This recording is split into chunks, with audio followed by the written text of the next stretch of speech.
22 de março, dia de mais um atentado terrorista na Europa, dessa vez na capital da Bélgica, Bruxelas. Explosões no metrô e no aeroporto deixaram pelo menos 31 mortos e centenas de feridos. Como o mundo deve lidar com essa ameaça mais frequente e mais presente nos últimos anos? O Brasil agora tem uma lei antiterrorista. Para falar sobre as formas de combate ao terrorismo, o Cidadania recebe o consultor do Senado da área de Relações Exteriores, Joanisval Gonçalves. Joanisval, os atentados da Bélgica foram assumidos pelo Estado Islâmico e, ao que tudo indica, uma retaliação pela prisão de um dos autores dos atentados da França no ano passado. O Estado Islâmico é hoje a principal ameaça terrorista no mundo? Bom, das várias organizações terroristas que atuam pelo mundo, sem dúvida nenhuma, o Estado Islâmico é uma das que alcançou o maior destaque. Cada vez mais tem se mostrado atuante, inclusive fora do Oriente Médio. E isso é um aspecto marcante. Alguns especialistas diriam, inclusive, que o Estado Islâmico colocou a Al-Qaeda de lado e, efetivamente, é a principal organização terrorista em termos de grandes ameaças hoje.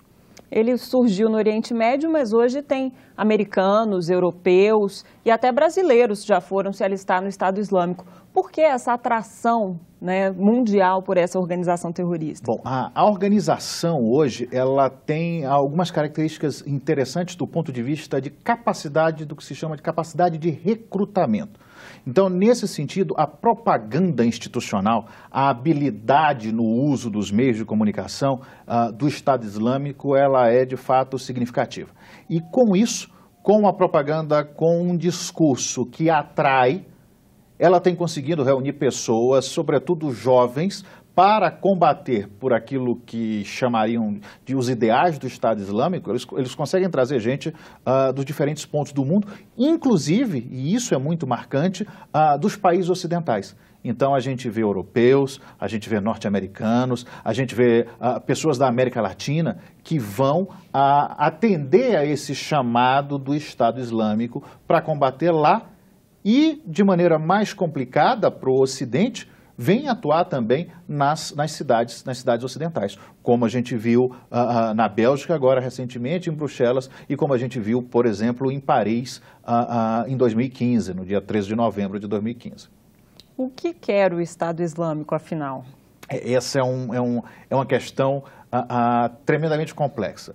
No final das contas, o Estado Islâmico começa como uma organização que se estrutura no que sobrou, no que restou do Iraque, e começa a se expandir. Chegou um momento em que o Estado Islâmico controlava um território maior do que o Estado de Minas Gerais.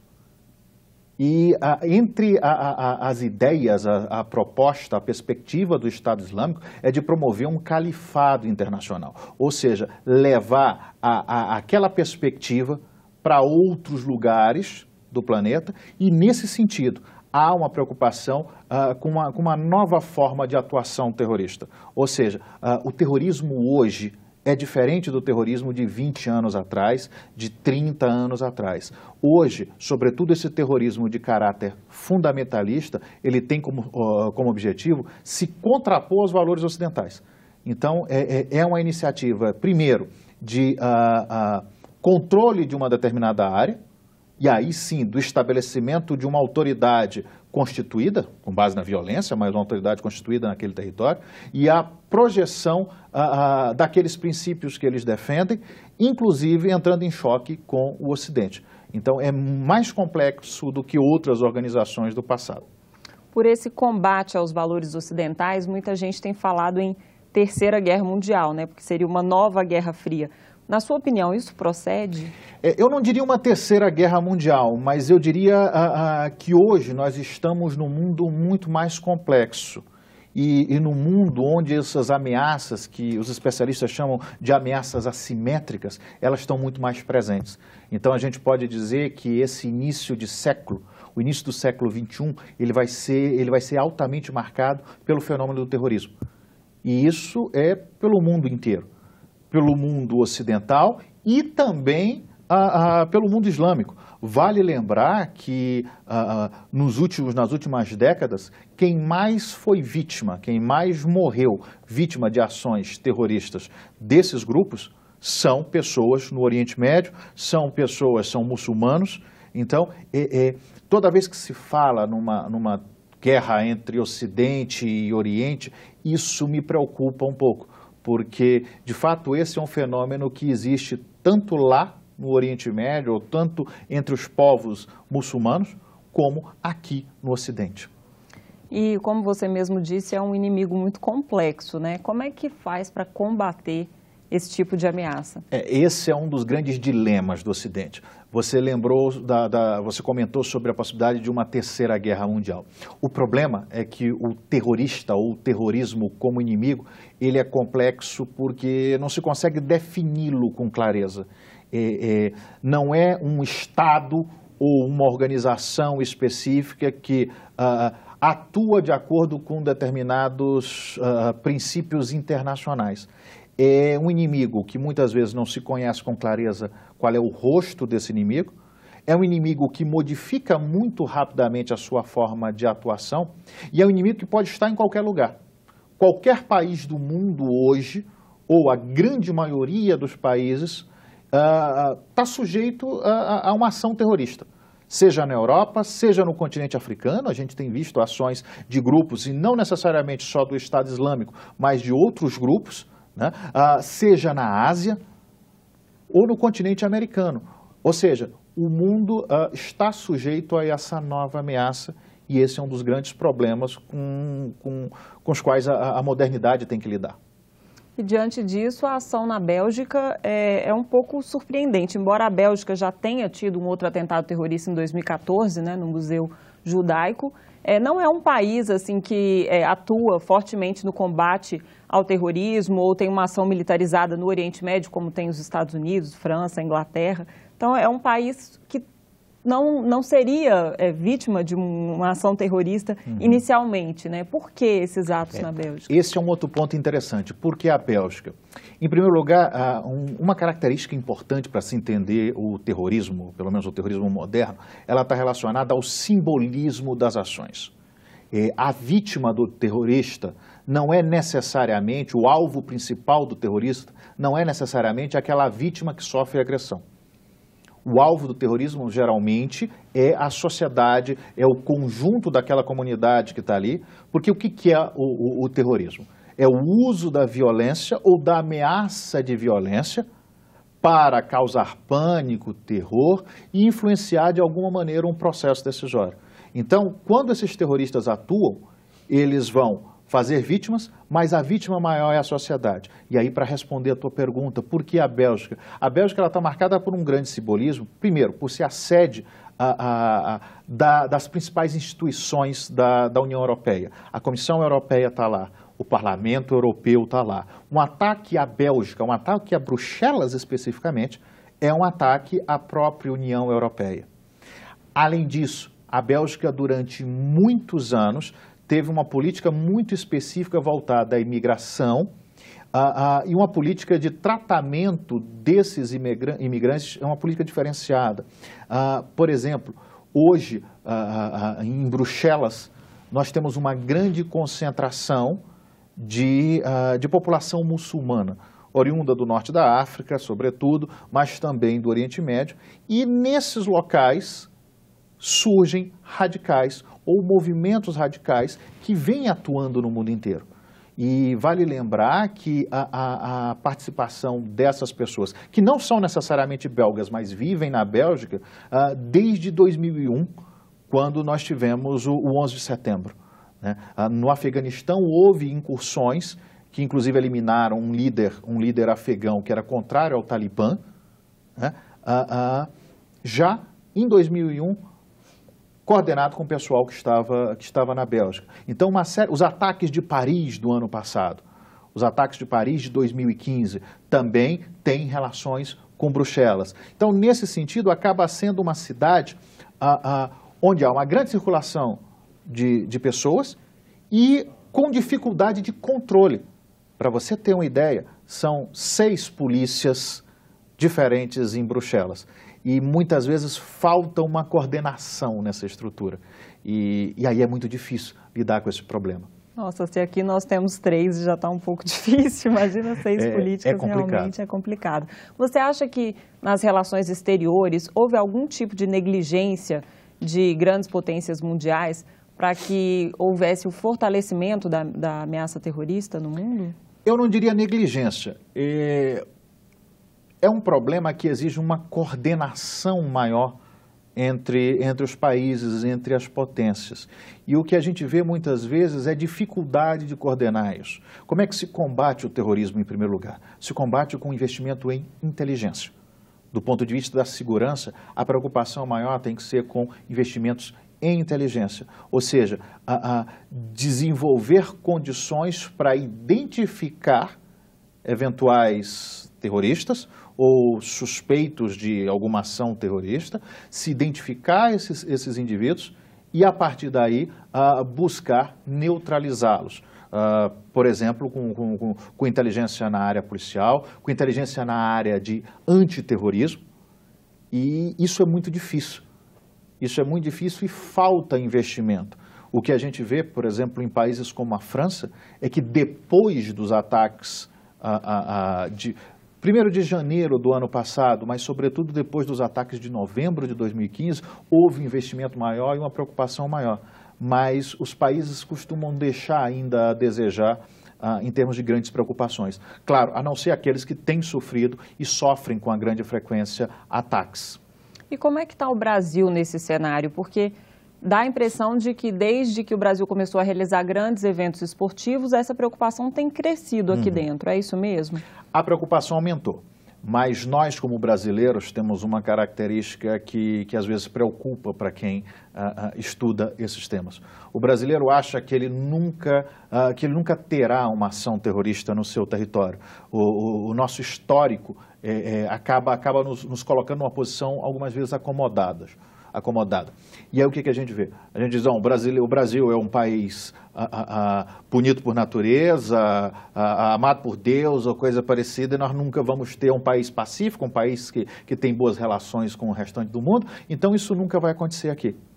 Só que quando a gente fala em terrorismo, um país pode ser base, um país pode ser alvo de uma ação terrorista, ou um país pode ser palco de uma ação terrorista.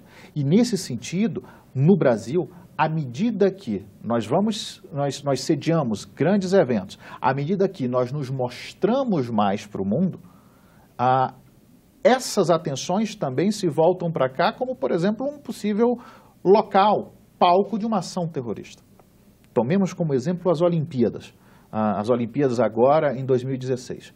Nós vamos receber delegações, nós vamos receber autoridades, nós vamos receber nacionais de países que são alvo de ações terroristas. Então, nesse sentido, tem que haver uma preocupação por parte, sobretudo, das autoridades brasileiras com esse problema. Você me perguntou se a gente tem tido um aumento da atenção. Sem dúvida, nós temos hoje uma legislação, uma lei antiterror. Uma lei que, pela primeira vez, tipifica o crime de terrorismo. Esse já é um passo importante, mas nós precisamos de mais. E as Olimpíadas não têm um histórico muito favorável, né? Tem Munique, Atlanta aí para confirmar que as Olimpíadas são alvo de terrorismo. Exatamente. Também, né? Se a gente parar para analisar, as últimas Olimpíadas, praticamente desde de Los Angeles, nós tivemos ações terroristas, algumas em grande escala, quer dizer, algumas que foram contidas, mas em todos esses jogos nós tivemos a ameaça terrorista crescendo. E o grande trauma, sempre que se fala em terrorismo e jogos, é Munique, 1972. E quando a gente pensa em Munique, 1972, analisando a situação ali, a gente vê que os próprios alemães reconhecem que eles não estavam preparados para aquela forma de ação terrorista que aconteceu naqueles Jogos Olímpicos. E é triste, mas a grande lembrança que se tem quando se fala em Munique em 1972 não é quem ganhou mais medalha, não é quem se destacou batendo recorde. quando se fala em Munique em 1972, a maior parte das pessoas pessoas que viveram o período, ou até alguns de nós que não éramos nascidos naquela época, mas a imagem que vem é do terrorista na varanda. É a imagem do terrorista com o rosto protegido na varanda. E uma curiosidade, aquilo ali aconteceu em menos de 48 horas. Uma ação rápida. Aquele acontecimento se deu em menos de 48 horas. Então, aquilo marcou. E a preocupação que os brasileiros têm que ter hoje é, será que nós estamos seguros? Será que nós temos construído um aparato de segurança para esses jogos e para depois deles? Porque o Brasil cada vez mais vai se tornar objeto da atenção internacional. Essa é a próxima pergunta. Temos? Essa é uma pergunta também interessante. Eu diria que nós precisamos investir mais nisso. Eu diria que nós precisamos desenvolver uma cultura de segurança no Brasil e que nós precisamos desenvolver uma cultura de inteligência. Investimento em inteligência é fundamental. Não se combate terrorismo sem inteligência. Do mesmo modo que é muito difícil combater o crime organizado sem inteligência. Nós precisamos disso. Vamos pensar, por exemplo, nas nossas fronteiras. São mais de 16 mil quilômetros de fronteiras. Para se ter ideia, só a fronteira entre Brasil e Bolívia é maior do que a fronteira entre os Estados Unidos e o México. Então, para patrulhar, para controlar essas fronteiras, isso não é simples. Isso requer uma preocupação do Estado e um investimento, de fato, do Estado na área de segurança. E para orientar as ações, para legitimar as ações das forças de segurança, era preciso uma lei antiterrorista no Brasil ou não? Porque algumas pessoas, durante também o debate aqui no Congresso, parlamentares disseram que vários países do mundo, inclusive do mundo desenvolvido, não têm lei antiterrorismo. Por que o Brasil precisava dessa lei? Precisava ou não precisava? Bom, há muito tempo que setores da sociedade civil vêm cobrando essa lei específica. Ela não é o que poderia vir de melhor, mas ela é o que nós temos. Ela é importante para tipificar o crime de terrorismo. É importante dizer que o Brasil está buscando fazer alguma coisa, né? Então, nesse sentido, ela veio num momento oportuno. Alguns diriam que ela veio com um certo atraso, mas hoje nós temos. É importante, sim. Países como os Estados Unidos, como a França, como o Reino Unido, a Espanha, têm uma legislação antiterror. E um país que queira se destacar internacionalmente, um país que queira se tornar cada vez mais protagonista no plano internacional, tem que se preocupar com isso também. Porque, de novo, o terrorismo hoje é um fenômeno global e é um fenômeno que pode atingir qualquer país. Então, é importante que nós tenhamos mecanismos, ainda que mínimos, de resposta a isso. Falta muito a ser feito ainda. O principal feito dessa lei é definir o terrorismo, tipificar o crime. E ele define como terrorismo as ações que provocam terror motivadas por discriminação, xenofobia, preconceito de cor, raça, etnia e religião.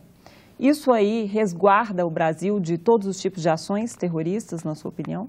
Bom, o que nós vimos aqui, inclusive, isso foi discutido no Senado, é que há uma deficiência nessa legislação. Se colocou de lado foram colocadas de lado motivações políticas. E esse é um problema.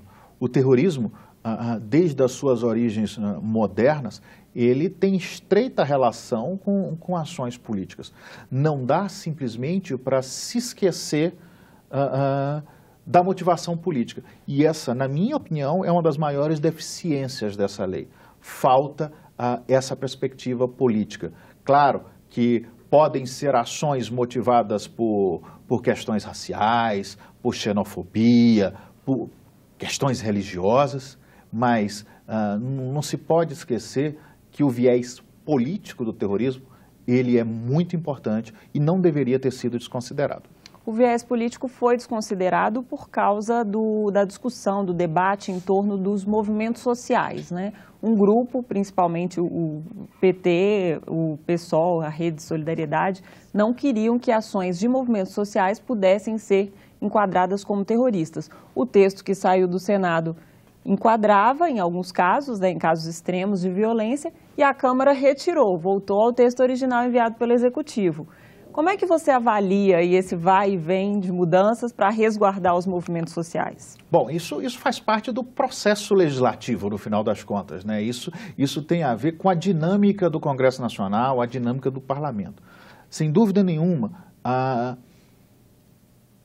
o projeto que saiu do Senado, que foi do Senado para a Câmara, ele era mais completo, ele era mais abrangente e ele tratava de uma maneira, na minha opinião, mais coerente com a questão do terrorismo. Porque, veja, salvo engano, foi o senador Aloysio Nunes que colocou isso de uma forma muito clara. Nós estamos diferenciando o terrorismo do terrorismo do bem. Ele chegou a comentar isso, inclusive, na Comissão de Relações Exteriores aqui do Senado. Isso não pode ser feito. Afinal de contas, o senador foi muito pontual nesse aspecto. Não dá para diferenciar o bom terrorista do mau terrorista. Ou seja, a questão não é quem comete, é o ato que é praticado. Exatamente. O que é importante se considerar é a motivação do ato terrorista. Se foi alguém de um movimento social, se for alguém de um grupo religioso, se for alguém motivado por preconceito de raça, cor, isso não interessa. O que interessa é essa motivação. E nesse sentido, nós estamos desamparados no que diz respeito ao aspecto político da lei. A presidente Dilma também vetou alguns artigos dessa definição, entre eles a questão da apologia ao terrorismo, né? Não é mais considerado crime, não é considerado crime a apologia ao terrorismo, segundo a lei que foi sancionada. Isso para você é uma perda, é um ganho? Também é um ponto complexo. Salvo engano, foram 8 vetos. E nesse conjunto de 8 vetos, um aspecto que me preocupou foi esse, o veto ao artigo, ao trecho da lei que estabelecia essa apologia ao terrorismo. Com isso, pode-se fazer propaganda ou se abriria espaço, claro que há outros mecanismos legais que poderiam tentar neutralizar isso, mas se deixa claramente de que um discurso político em prol ou que defenda ações terroristas é um discurso legítimo. Um discurso que trate de uma conduta tão nefasta quanto são as condutas terroristas e que pregue, que defenda isso, ele não está tipificado nessa legislação específica. E tão complicado quanto isso também são vetos com relação a algumas ações. Por exemplo, ações contra meios de transporte público. Estava lá, salvo engano, era o primeiro inciso do artigo que descreve os atos de terrorismo, mas isso foi vetado. O sujeito chegar e botar um explosivo num ônibus ou num metrô, motivado por algumas daquelas condutas previstas na lei, não está cometendo um ato de terror. Ele pode estar cometendo uma outra série de crimes, homicídio ou coisa parecida, mas aquilo não é configurado como um ato de terror. E aí, essa lei ainda resguarda o país de alguma coisa? Nós estamos melhor do que estávamos antes dela. Melhor com ela do que sem ela. Exatamente. Mas, sem dúvida, nós precisaríamos dar uma atenção muito maior a esse tema. O meu receio, e é uma preocupação que eu tenho externado muito, é que nós só deixemos para botar as grades ou botar a tranca na porta depois que a casa for invadida. E qualquer país está sujeito a uma ação terrorista. Você lembrou da Bélgica, a gente lembra da França com o que sofreu ano passado. Em 2004 nós tivemos atentados de Madrid. E, bom, ocorrem atentados terroristas pelo mundo todo dia. Para citar só a Europa, né? Para citar só a Europa, né? São centenas por ano. Então, é muito complicado. Muito obrigada pela entrevista.